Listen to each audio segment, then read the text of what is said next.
14 years, back when I was at the tail end of my evangelical journey. So it all feels very different for me now. But I appreciate that community sharing and discernment is a central value in the Mennonite tradition, and I appreciate the opportunity to share a reflection about today's scripture and some things that have been on my mind. So I really appreciated Lauren's message last week about lament, if you had the opportunity to hear it. To many of us, it seems like the world is marching directly toward a cliff with no sign of slowing down. We see fellow humans exterminated by violence and avoidable starvation in places around the world. We see nationalistic political movements rooted in ethnic and religious identity gaining steam in numerous countries. We see unprecedented technological progress benefiting a tiny minority of uber-wealthy individuals while threatening to leave most of humanity worse off than they were before. And we see the earth itself increasingly suffering under our relentless poisoning of its atmosphere, land, and water, to the point where it seems to be rejecting humanity altogether. I know a lot of people in this room think about these and other problems a lot. As Lauren said last week, for those who choose to care, it's easy for us to get stuck in the heaviness. And in that heaviness, lament is a natural expression of our grief and our protest to God. It's an essential spiritual practice with examples throughout Scripture. The very act of expressing our lament to God imbues our grief and our protest with hope. Hope that God hears us, agrees with us, and that God will do something. That hope is what separates lament from despair and makes it a spiritual practice instead of merely dwelling in grief and pain to the harm of our own mental health. Today's scripture provides a contrast with lament, a less healthy way to respond to evil, and that is through judgment and condemnation of others. The first story we encounter in Luke 13 tells of people asking Jesus about Galileans who were murdered by Pontius Pilate while they were worshiping. It reads, "Some who were present on that occasion told Jesus about the Galileans whom Pilate had killed while they were offering sacrifices. And Jesus replied, 'Do you think the suffering of these Galileans proves that they were more sinful than all the other Galileans? No, I tell you, but unless you change your hearts and lives, you will die just as they did.'" It's a very short story, and we lack the details of exactly what happened and why. The commentaries I looked at have not found any historical record of Galileans being killed by Pilate while worshiping, but the consensus is it would have been a major scandal. Worship is a sacred time, and to murder someone while worshiping would ripple through the whole community of worshipers. From Jesus' response, though, we can surmise that the people who told him about the incident thought that the Galileans did something to deserve what happened to them. This was apparently a common belief at the time, that bad things happen to those who deserve it. Recall John chapter 9, where Jesus heals a man born blind, and his disciples ask him, "Rabbi, who sinned, this man or his parents, that he was born blind?" And Jesus, of course, corrected his disciples, just as he did the people in Luke 13. Bad things are not limited to bad people. Today, it's easy to write this off as superstitious beliefs of a people who didn't have the full naturalistic understanding of the universe that we have today. Today, we understand, or at least we should understand, that bad things can and often do happen to anyone, regardless of how good or bad they might be. Yet even still, we see today people referring to external events as a sort of judgment against a group that they think is evil in some way. Just Google wildfires, God's wrath, and you'll be depressed by what you see. Many people still twist world events to justify their own beliefs about who is good and who is bad. This is a way of dehumanizing those we regard as outside of the tribe so that their suffering is no big deal, or worse, even celebrated as some sort of vindication of the tribe's righteousness.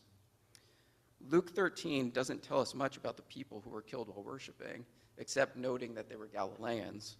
So we ask ourselves, why was this detail relevant? One explanation is that the people telling Jesus about the incident viewed the Galileans as somehow different from themselves. For instance, Galileans could have been used to refer to a sect of zealots who followed Judas of Galilee. Judas of Galilee was a Jewish leader who led a resistance to the Roman census some years earlier, and his sect, the Zealots, were a more militant Jewish sect that opposed Rome, and sometimes violently. Whether or not these Galileans were in fact zealots isn't clear, but perhaps the people in Luke 13 were of a different sect that had different religious or political views. And being of a different sect, the people in Luke 13 didn't empathize with the Galileans or grieve their loss, but instead they just viewed it as a point of interest, or perhaps even as a divine judgment. Perhaps that's why Jesus counters with an example of people killed by a tragedy within Jerusalem, a tower collapsing on them, subtly pointing out that bad things also happen within the tribe. It's not a vindication. So this first passage cautions us against a particular form of judgment, condemning those that we view as other or we view as bad, so that we no longer have empathy for them, and we no longer care if they suffer harm. So I'd like to challenge each of us to think about who are the people in our lives whose suffering we might be indifferent to because we think they're bad people. Maybe they even have it coming. Jesus makes clear his thoughts on the matter. Unless we change our hearts and lives, we too will die. And this line to me harkens to Luke 6, that gospel's version of the Sermon on the Mount, where Jesus says, "Do not judge, and you will not be judged. Do not condemn, and you will not be condemned. Forgive, and you will be forgiven." And of course, first take the plank out of your eye, and then you'll see clearly enough to remove the speck from your brother's eye. It's all too easy for us to think the plank in our eye has been removed, and we're the ones who see things clearly. This is particularly important in today's political climate. There are many on the left and on the right who are fully convinced that the other side is stumping for evil, and who view individual people on the other side as personal enemies. I myself am guilty of this. It's hard not to judge people whose ideologies hurt other people, hurt the earth, or otherwise result in what we view as evil, especially when they think the same about you, and there's no humility. There's no willingness to listen. There's no reflective thought about what they may be hearing in their own echo chambers and how the ideas they support may be hurting other people. So back in Luke 13, Jesus goes on to tell another story. He says, "A man owned a fig tree planted in his vineyard. He came looking for fruit on it and found none. He said to his gardener, 'Look, I've come looking for fruit on this fig tree for the past 3 years, and I've never found any. Cut it down. Why should it continue depleting the soil's nutrients?' But the gardener responded, 'Lord, give it 1 more year, and I'll dig around it and give it fertilizer. Maybe it will produce fruit next year. If not, then you can cut it down.'" Traditionally, this passage is interpreted as referring to Israel or our own spiritual lives, in which unfruitfulness is associated with an unchristian life that results in God's judgment. But I'd like to focus on the difference between the owner of the fig tree and the gardener. Obviously, in the view of both, the fig tree isn't behaving well. It hasn't produced fruit. It's a time suck, a resource drain, and possibly a source of stress. The owner and the gardener respond in 2 different ways. The owner blames the tree and wants to cut it down, a sort of final judgment that the tree either can't be saved or it's no longer worth the effort to try to save. The gardener stands up for the tree, though, in a very practical way, saying, "Hold up. Yes, this tree isn't producing, but it may not entirely be the tree's fault. It could be a problem with the environment surrounding the tree. How about instead of condemning the tree, we garden around it, we cultivate the soil, and we see whether that makes a difference?" And I think this is a telling illustration of 2 ways that we can respond to people around us who we think are not living right or who have the wrong viewpoints. For many of us, it's easier to take the approach of the gardener when it comes to disadvantaged and marginalized people. We can easily see how social and environmental factors play a role in creating crime in urban poor neighborhoods, for example. And where many in society think the answer is harsher criminal penalties, more incarceration, we might support rehabilitative options like diversion programs, and we might want government to invest more directly into urban poor communities to improve lives instead of pouring funding into prisons and policing. We understand that we can help these individuals by gardening around them and cultivating a better environment.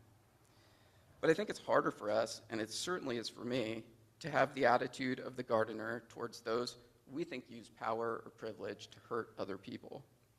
Toward those people, we might be more inclined to have the owner's attitude. Write them off, we want nothing more to do with them. And this impulse is again heightened by tribalism, the us versus them mentality. When it comes to political tribalism, it's especially hard not to adopt the attitude of the fig tree owner instead of the gardener.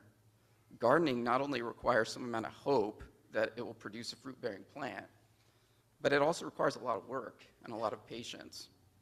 And for that reason, I'm a horrible real-life gardener. I think that every plant I've tried to take care of died within days. And that's because I didn't know what I was doing, and I didn't honestly care enough about the plant to take to take the time to figure it out and put in the work. So gardening is really a labor of love. And so when Jesus says love your enemies, I think he speaks of the same concept. It's care enough to garden, care enough to put in the work, not to defeat our enemies, although we may want to defeat the ideas that they support, but to cultivate a healthier environment around them so that they too have a chance to produce fruit. This is a hard message for me, but also one that I need. I spent my first 30 years of life primarily in an upper middle class, predominantly white suburb. We had practically no crime or visible poverty. We didn't have struggling public schools or poor neighborhoods populated predominantly by people of color. We had few visible reminders of the brutality or injustice of America's past or its present. It was, in essence, an ecosystem of protectionism. And that ecosystem has a natural effect on the lives that develop in it. It fosters a certain way of thinking. My early church experiences didn't offer any course correction. The church was steeped in the same protectionist ecosystem. Our concern was spreading the gospel to unbelievers so that they too could spread the gospel to unbelievers like a giant cosmic Ponzi scheme.